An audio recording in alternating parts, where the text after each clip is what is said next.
Diabetes Connections is brought to you by One Touch. Every touch is a step forward. By Dexcom. Take control of your diabetes and live life to the fullest with Dexcom. And by No Foods. No grain, no gluten, no guilt. This is Diabetes Connections with Stacey Sims. This week, we're celebrating Valentine's Day with help for a great cause and fun with a great story. Amy and Andrew met and fell in love at diabetes camp, and that's also where they got engaged. She's perfect for me was that she loves camp, and camp's a big part of my life. Without Camp Kudzu, I wouldn't have her, and so it's nice having someone that actually understands what I'm going through. We'll hear the story of those now newlyweds and how Andrew got all of Camp Kudzu to help him propose. Plus, know better this week about Spare a Rose, how you can help save a life for the cost of just one flower. And it's Diabetes Podcast Week. We'll explain. This podcast is not intended as medical advice. If you have those kinds of questions, please contact your healthcare provider. Welcome to another week of Diabetes Connections. Welcome back if you're a longtime listener, and I'm so glad you found us. If you are new, we aim to educate and inspire about type 1 diabetes by sharing stories of connection. My son was diagnosed right before he turned 2. He is now 13, so we've been in this world for more than 11 years. My husband has type 2 diabetes. I don't have any diabetes, but I have a background in broadcasting. I was a radio and TV news host locally for many years, and that's how you get the podcast. Valentine's Day is here. It is this week, and that means romance and love stories. And I should share, it is my more than 20th Valentine's Day with my husband. We are celebrating 20 years of marriage in March. Holy cow. But we were together 3 years before we got married. So wow, 23 years together. And I just told him the other day, I said, don't get me anything. I'm very simple, and I usually want like a box of chocolates. But, and the cheap chocolate, I don't know about you, I'm the worst. Those like Godiva and very sophisticated chocolates. I have such plain bland taste. I'm like, get me the Whitman sampler and it's all good. But you know what? We're really trying to eat less junk food and less sweets. So I told him to skip it this year. We'll see what happens. I really do want him to. So if you see him, tell him I wasn't kidding around. But around here, Valentine's Day also means Spare a Rose and Diabetes Podcast Week. Let me tell you about Spare a Rose if you are not familiar. This is a great community effort, and it's very simple. It is an effort to save the life of a child. And how do you do that? By one less rose for Valentine's Day, and donate the value of that flower to a child living with diabetes in a less resourced country. This is from Life for a Child, a fantastic program. It is in 42 countries, and they estimate they help 18,500 young people right now. While that number is big, there are probably about 100,000 people, young people, kids, who they say need our help. So, we talk a lot in America and in the Western world. I know a lot of people are listening in the UK and in Canada and Australia and in Europe. We talk about access and cost and that sort of thing. And those are very important issues. But this is a program that's helping people with type 1 who do not have any access to insulin. They don't have access to blood glucose testing tools. They have no diabetes education. It's absolutely incredible when you see their stories. So we're linking up to Life for a Child USA, and you can see much more about Spare a Rose, Save a Child. I'll be speaking about it more in today's episode as well. And I urge you, if you can, donate the cost of one flower. It's very easy, spare that rose, or in our case, spare that box of Whitman samplers. We've donated to this cause for many years, but it really doesn't take much to help. So check it out. I'll link it up at diabetes-connections.com and also in the show notes wherever you're listening, except on social media. I've mentioned that before. It's a little difficult, but I'll link it up on Facebook and Twitter as well.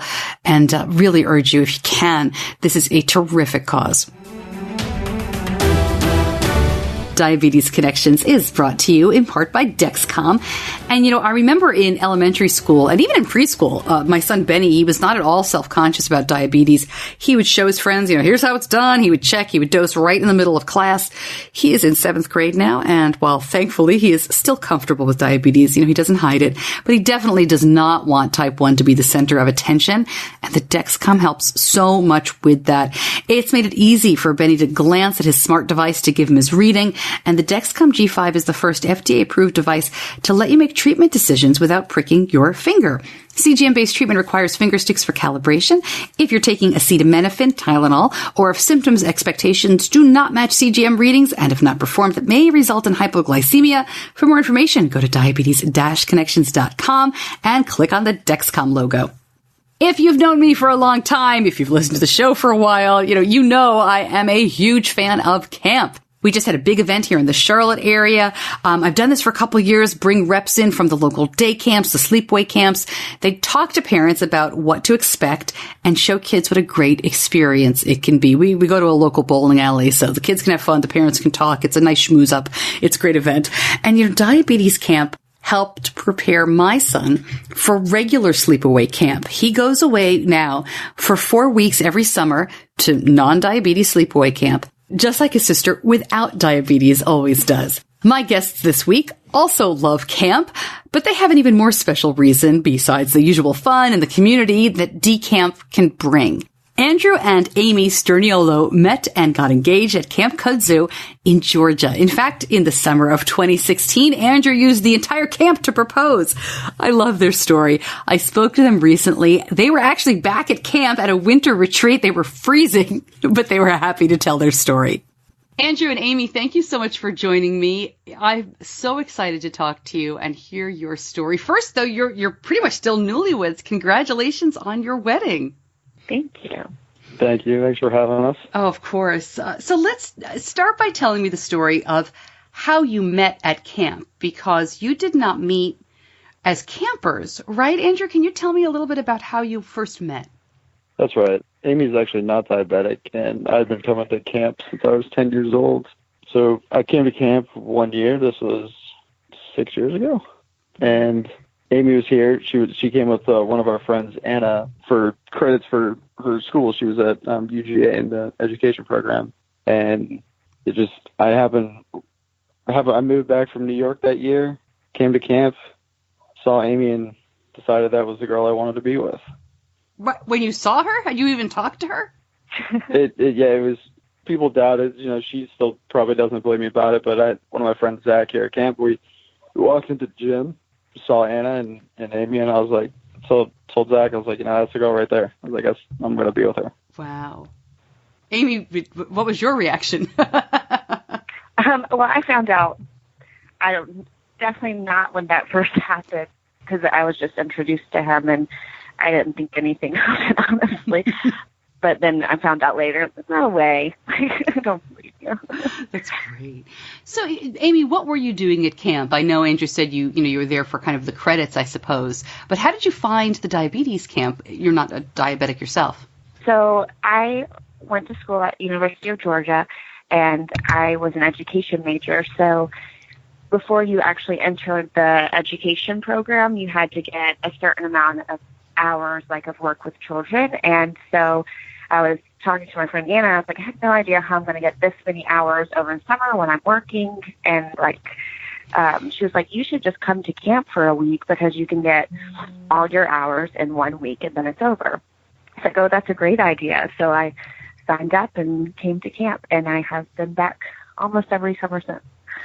Wow. So tell me what you do at Diabetes Camp. For people who are not familiar, I think we understand what the kids who are there are doing, but what were you doing there as a staff member?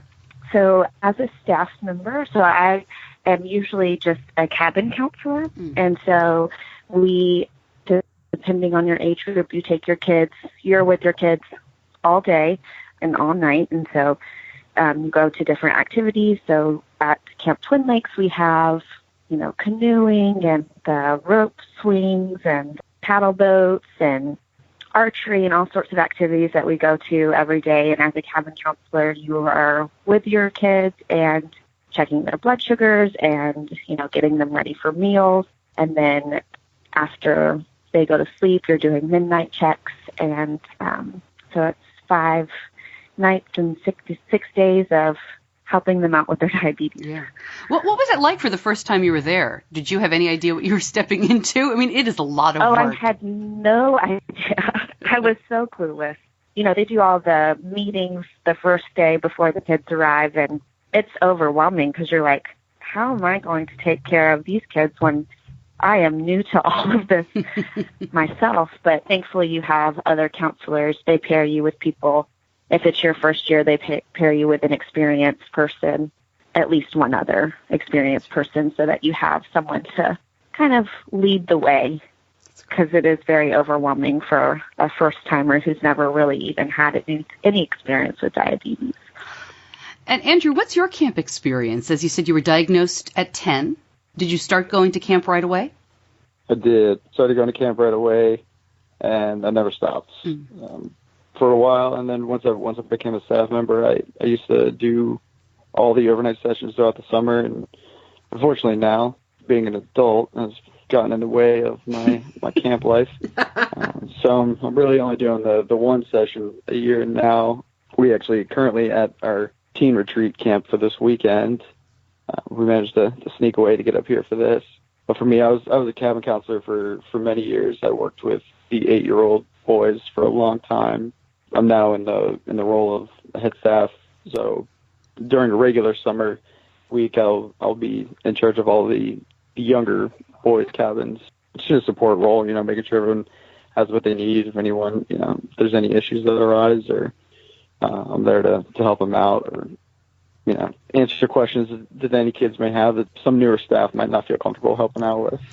What is it about diabetes camp? I'm a huge camp proponent, as my listeners know. Not even diabetes camp, all sorts of camps, whatever your interest is. I think it's so great for kids to kind of learn who they are away from their parents, and for parents to remember who they are without their kids. I think that's a neat side benefit of camp. But what about it appeals to you, Andrew?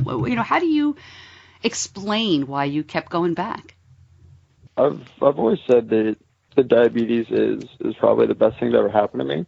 As weird as that may sound. I mean, one, it brought me to camp, and then it led me to Amy. But camp it's a place where most kids with diabetes are in schools that they may not have other kids around them that have diabetes. You constantly feel alone. You just feel out of place. And coming to camp, you're around all these other diabetics, and you don't have to worry about diabetes. It's a place where you can come and you can just have fun, and that people are here to take care of you. You don't ever have to worry about your blood sugar going low in the middle of the night, or having to sit out of things because your blood sugars. You don't want to check your blood sugar. It's just a place where you can come and be a kid and not have to worry about the problems of having diabetes. For me, coming back as a staff member, that's what it is that I wanted to get back to the kids, because I always had staff that I had staff members that told me that they would come back. Unfortunately, being an adult, I understood they couldn't, but it was nice to see those faces keep coming back, and it's just a great experience. My counselors' boys made it amazing. They're a lot of the reasons why I came back. They were just so much fun, and that's what I wanted to do. So when you got to camp that year and you saw Amy and said, she's the one, well, what happened next? Did you ask her out? How did you date at camp? I mean, how did you become friends? Can you tell us the story?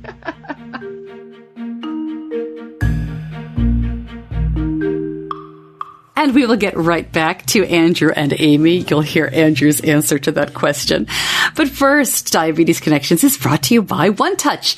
Handwriting your blood glucose levels is the ultimate throwback. The One Touch Vario Flex meter seamlessly syncs with the free One Touch Reveal mobile app to create your dynamic electronic logbook. And when you choose the One Touch Reveal mobile app, you'll be joining thousands of other people living with diabetes. In fact, as of this past October, One Touch Reveal was the #1 downloaded diabetes management app in the US, Canada, France, and the UK. To upgrade today to the One Touch Vario Flex meter and One Touch Reveal mobile app, visit diabetes-connections.com and click on the One Touch logo. Now back to Andrew and Amy. And Andrew is explaining what he did after realizing that Amy was the one. Right, you got to play it a little bit slow. You can. You got to be cool about it. So naturally, I involved other people to find out, what Amy's up to. I coincidentally I had friends that were at University of Georgia, so I would make a trip down there and say, hey, I happen to be in town. If you're going to be around, let's hang out. And just kept making that happen. But it's not, don't want to come across too strong, but we took a few months, and by December, we were, I guess, officially dating. Amy, is that your recollection of the story? No, that's pretty accurate. Yeah, he would come visit friends and, hey, I'm around here. You want to, grab a bite to eat, or, we bonded over our favorite TV shows first. So we watched a lot of, watched Boy Meets World a lot, and then hung out with mutual friends, and that's basically how it got started. And like I said, in December, we officially started dating. Our first official date, this is a fun fact, was to meet his whole family, extended family and everything, in Alabama at their Christmas party.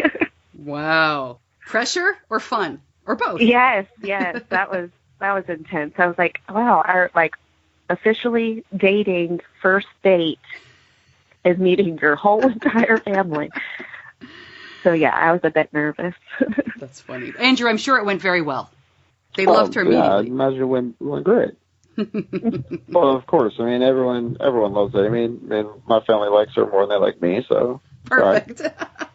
Right. So in 2016, you wanted to propose. You knew you were ready, and you decided to do this at camp, as I know the story. But Amy was not at camp. So what happened here? How did you pull this off? And Amy, can I ask you why you weren't going to be at camp that summer? Were you working? Yes, so I'm a teacher, and school starts the same week, basically, as Barney, which has been in the past the third session of camp. It's the latest session, and because that's typically pre-planning, I have not been able to come back to Barney, which is actually the session that we met at. So, Andrew, what was going through your mind at this point? Well, I made up my mind that I was ready to propose. I found the ring, and I kept going through, how was I going to do this? And what was funny is we had been dating for several years, way back. I had always said, a great way to propose would be at camp. I have to think that she, just kind of forgot about it. So coming up before camp, I went to the director, and I told her, I said, hey, I told her what my plan was. It's like, try to keep it quiet, but I was like, I need to find a way, to get Amy to camp. Can you help me out? And she told Amy that she needed her there to help out with the check-in process. And that's all I needed was one way to get her there. And Amy, you had no idea? No, I had absolutely no clue. Looking back, there were signs. My mom was watching my dog so that I could go to camp that day, and she was adamant that I'd not pick him up the same night. So dropped him off the previous day, and I was like, I'll come Saturday night and pick him up. Why don't you just leave him for the whole weekend? You can come get him next week. And all this, and I was like, no, it's fine, I'll come get him. I know y'all have a dog of your own, no worries. And so then after the fact, she was like, yeah, that's why I was trying to get you to not get your dog, because I knew you would want to stay and hang out. So how did this work? My understanding is that you had the campers cheering for this. Andrew, tell me what you did. So there's a lot of camp chants, and the night before, so what was difficult was I knew Amy would be coming during the day in the morning. And so the night before, I got all the staff together during one of our meetings, and I told them my plan. And all I could think about was, someone here is going to mess this up. Someone's going to say something. And that was my biggest worry. It was that I had to then make it 24 hours with a bunch of people knowing what was going to happen. And the camp chant is during meals, a whole cabin or one person, they'll scream out to another cabin. Another person will say, hey, so-and-so, shake your booty. And that person would say no. And they'd say, shake your booty. And that person would say no. They would ask them to do it again, and they would say, okay. And they would get up and do it. They would have a chant. And I love camp. What happened? Yeah, it sounds so strange, but at camp it makes sense. But I get it. Yeah. It gets you eat quickly at camp because there's a lot of chance. So what had happened is I decided I wanted to do it at dinner once the kids were all there. And the funny side behind it was I thought I played this pretty well because I had actually grown out a mustache, which Amy was not exactly the biggest fan of. And I had made an agreement with her that before I proposed, I would shave it off. Well, I saw her at camp. I had the mustache. Everything, saw her all the way up until dinner. I told one of my friends, I said, can you make sure she's sitting with you at dinner? And told her I had to go. I had, some things that I had to go take care of with a camper, and disappeared for a little bit. And I had the camp director, she got on the mic and started the chant. So it started out, it was everybody in camp said, hey, Amy, will you marry Andrew? And naturally, she started freaking out a little bit. Might not have said the no immediately, but and then said it again. She said no, and then that's when I walked up and I asked the last time. And luckily she said yes. I figured my plan was that I had 400 people around. It was, peer pressure. Can't say no when that many people are watching you. All right, but I feel like I missed an important step. You had the mustache in the morning. Oh. Did you have the mustache during the proposal? Is that where you disappeared to? Oh, that's where I disappeared to. I had to go cry a little bit, because I was parting ways with my mustache. But and then when he came in, I like that's the only thing when I actually saw him. I was like, oh my gosh, you shaved your mustache. Yes, you're proposing, but your mustache is gone. That is so. It was a good. I actually grew the mustache for camp. I had agreed to shave it a while back, but then I fell in love with it. That's funny. So, happily ever after. What a great story. And you got married this past fall. How are you all doing? We're good. Been a few months now, and the wedding was great. It was tough to plan, but it was, in my opinion, very beautiful and everything I wanted and lots of fun. And now we're just back to regular life. I feel like after the wedding, everything calms down and you actually get to enjoy being married. Well, and we're talking as you're at a retreat this weekend back at camp. As you say, it's harder and harder to find time to do the summer programming, but you're there at camp. All right, now this is going to sound crazy, but because I went to camp my entire childhood, I don't think I could go to camp now. The beds are small, it's cold. It's not. How are you doing as grown-up married people now back at camp for the weekend? We feel old, especially at the summer sessions. Now it's like I can't stay up late. Wake up early. I mean, it's tougher, but you love camp. You're willing to do it. I was saying, if it wasn't for camp, I certainly wouldn't be waking up at 7 o'clock on a Saturday after going to bed at 2 o'clock. There's very, very few things that can motivate me. What is the retreat that you're at? Because I think many people are familiar with summer camp, but they may not realize that there is programming. Many of these camps have programming for kids with diabetes throughout the year and for families too. What are what's the program you're at this weekend? So we are at the teen weekend this weekend, which is strictly for our teen campers. And I've never actually done a teen weekend before. And what I like about this session that they've put together is the teens get to pick their own activities, and it's way more relaxed. They're actually keeping track of their own blood sugars, and it's a lot more hands-off than your week of summer camp where you're in charge kind of keeping track of blood sugars and communicating with the clinicians. And here they're choosing their activities. We kind of just hang out if they need us. They get us, it's a lot more relaxed. But we also have, the fall family camp where the whole family gets to come and do the activities. And we have, Camp Kudzu has programs throughout the whole year for different times and, families or teens or whatever it is.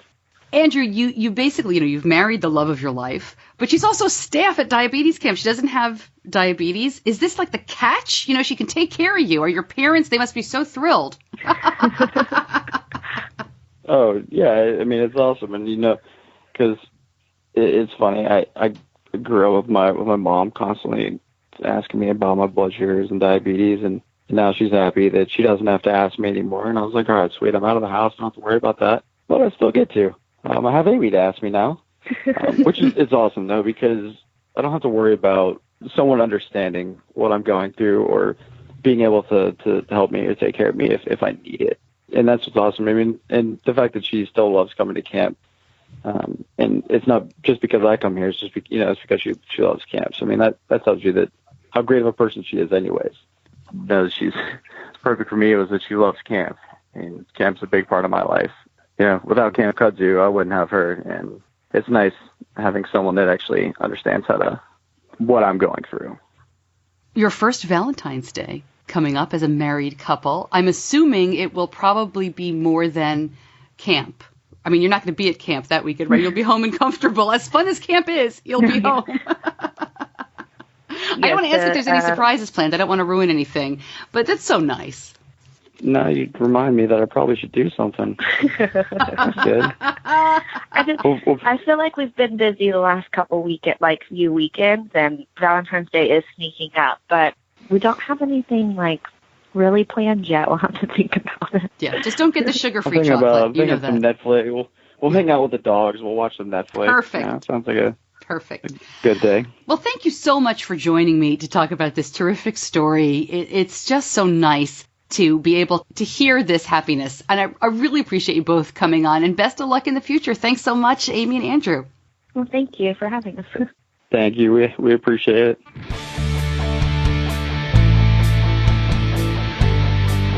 You're listening to Diabetes Connections with Stacey Sims. Is that the best? I love it. Great to talk to them. And when they talk about how he proposed, will you do this? No, will you do? No, there's a video, and I will link that up. Go to the Facebook page, or better yet, the Facebook group, Diabetes Connections, the group on Facebook. Facebook has some new algorithms. They're messing with things as usual, but the group, you will always see it. So that's an easy place to go. And the video is so cute. And Amy, she can't even say a word. It's just wonderful to watch. So I really appreciate that they sent me the video that I could share with you. And there's more information about camp at diabetes-connections.com.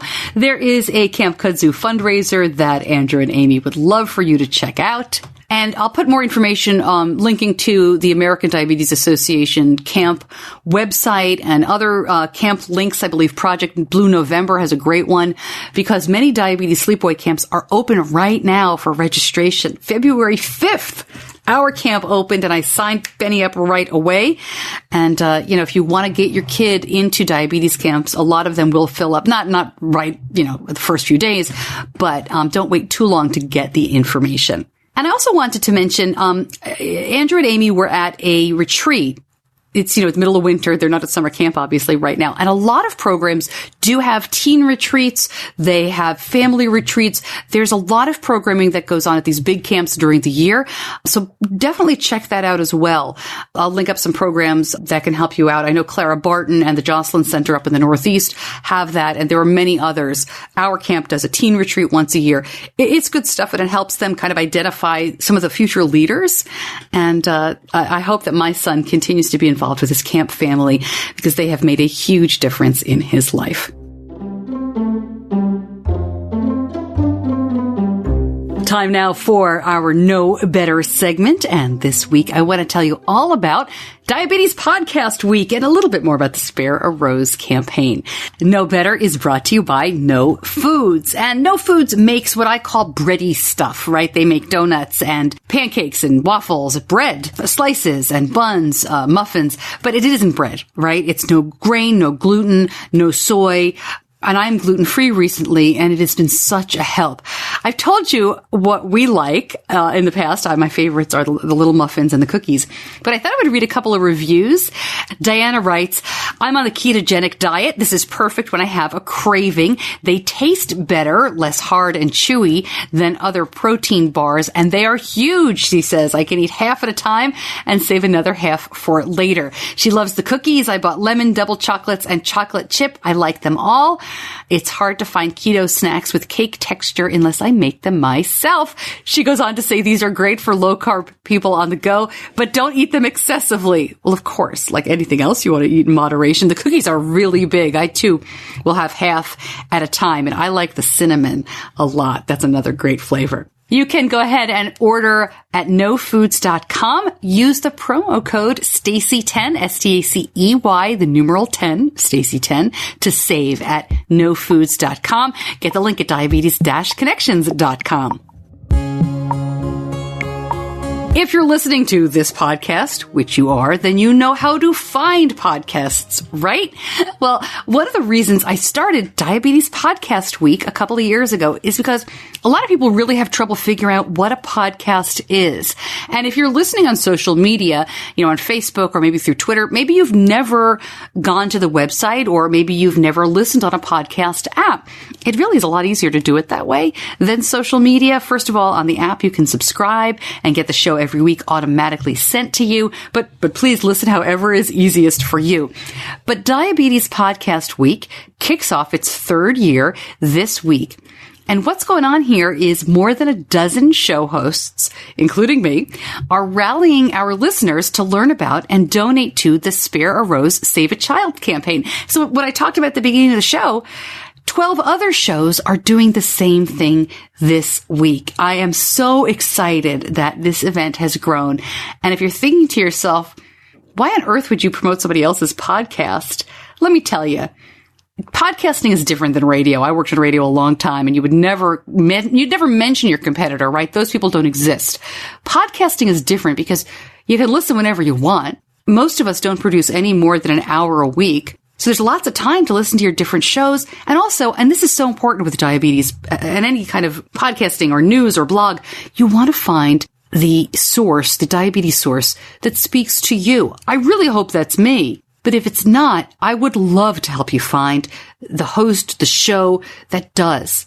So to that end, Diabetes Podcast Week, I will link it all up in the show notes so you can get more information and find the list of shows. Like I said, there's 13. Most of them, I think almost every other one of them, is hosted by somebody with type 1. An adult, somebody who is an athlete, somebody doing specific things, somebody who has type 1 and does a podcast that includes it, but, is on other topics.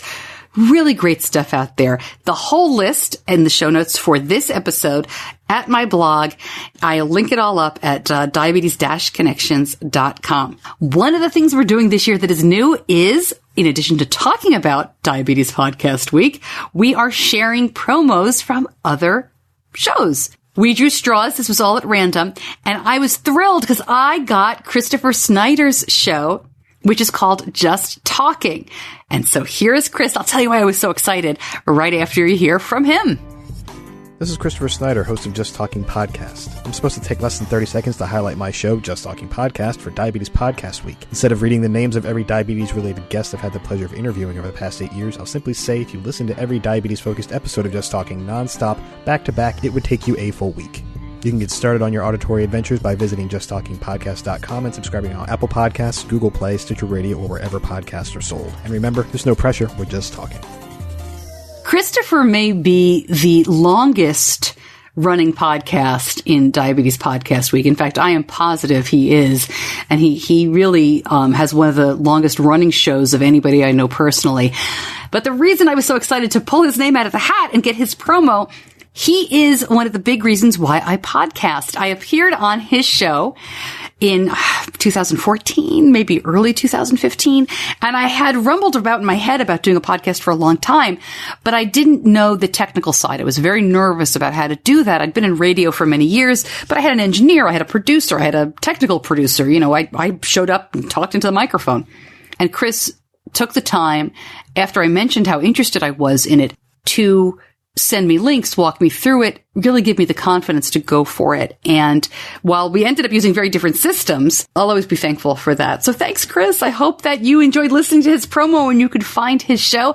And I'll link up the episode that I'm featured in. Maybe that'll give you the nudge to get started with Chris. I don't know. We didn't talk too much about diabetes. We talked a lot about media on that first show. It was a lot of fun. With Diabetes Podcast Week comes more promotion for Spare a Rose, Save a Child. I really hope that you are able to learn learn more about this organization and help in whatever way you can. Spread the news on social media. Ask friends and family to donate if they can.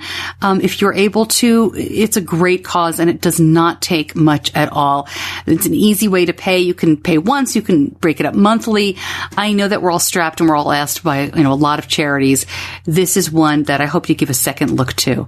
And I really appreciate whatever help you are able to give on this Valentine's Day week.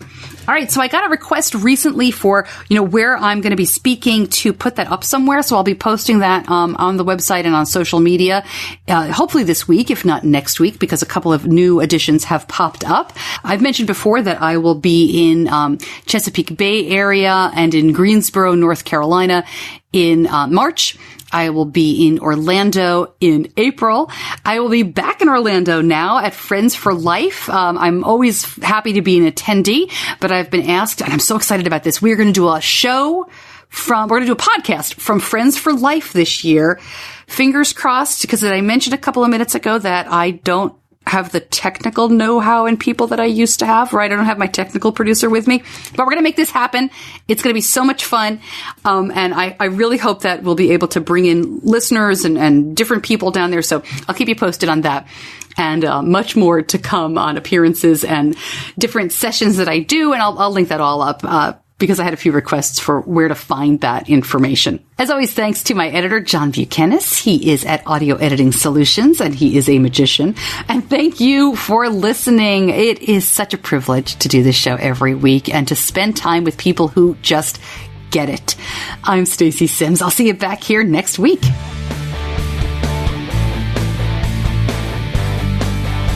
Diabetes Connections is a production of Stacey Sims Media. All rights reserved, all wrongs avenged.